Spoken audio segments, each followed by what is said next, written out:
Mikhail Lesin, the former Russian media mogul and aide to President Vladimir Putin, died from blunt force trauma according to the latest autopsy, and this contradicts earlier reports stating he died from a heart attack. So, Nick, Lesin's body was pretty much found back in November 15th of last year in a D.C. hotel, specifically the DuPont D.C. hotel, and mystery was kind of swarming around the reports on that. Russian media did say that the family members stated that he died from a heart attack, yet of course the DC medical examiner said no, he had injuries, severe injuries on the head, neck, torso, arms and legs, but the manner is still not determined, which definitely raises a lot of questions as to, of course, how he died, why was he in DC at the time, etc., etc. And just to remind you, for those who are not familiar with Mikhail Lesin, he was one of the creators for Russia Today, the big TV news network, as well as Putin's press minister. So what are your thoughts on this?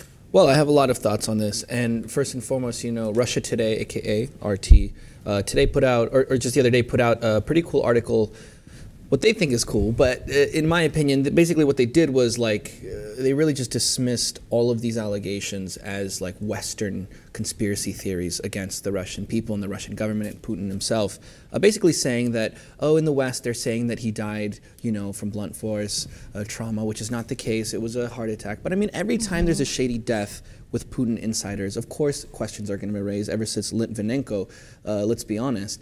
So I don't dismiss this as conspiracy theories. I definitely think this is plausible, although who knows, perhaps we'll never know the truth. But to me, I mean, I don't think this whole idea that Putin can just sanction the death of whoever he wants, a dissenter, for example, I don't think that's all a fabrication. I think that's true. Yeah, I mean, make a good point as well. I mean, there's so many speculation as to what, as to where, but the thing is that Lesin was a big contribution to Russian media. You know, he had a big influence as well. He was a propaganda journalist, so that says a lot. Just a few more background information on him too. In 2014, there was actually a case that kind of opened up investigation on Lesin because he was kind of accused of potentially money laundering. You know, Roger Wicker, who was the Mississippi senator at the time, actually stated that he bought $28 million of property in Los Angeles, but how is that possible when his salary was equivalent as a civil servant? So that was also a lot of speculations as to how that happened.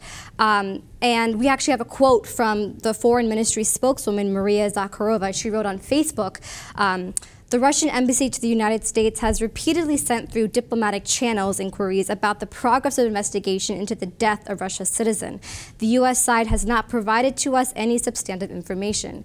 So it also kind of course not. Yeah, it makes you wonder, why did the U.S., because this is coming from D.C., you know, the U.S., like, why are they withholding all this information? I mean, it's not, to me, I don't think the delay in finding out someone's injuries, it takes that long.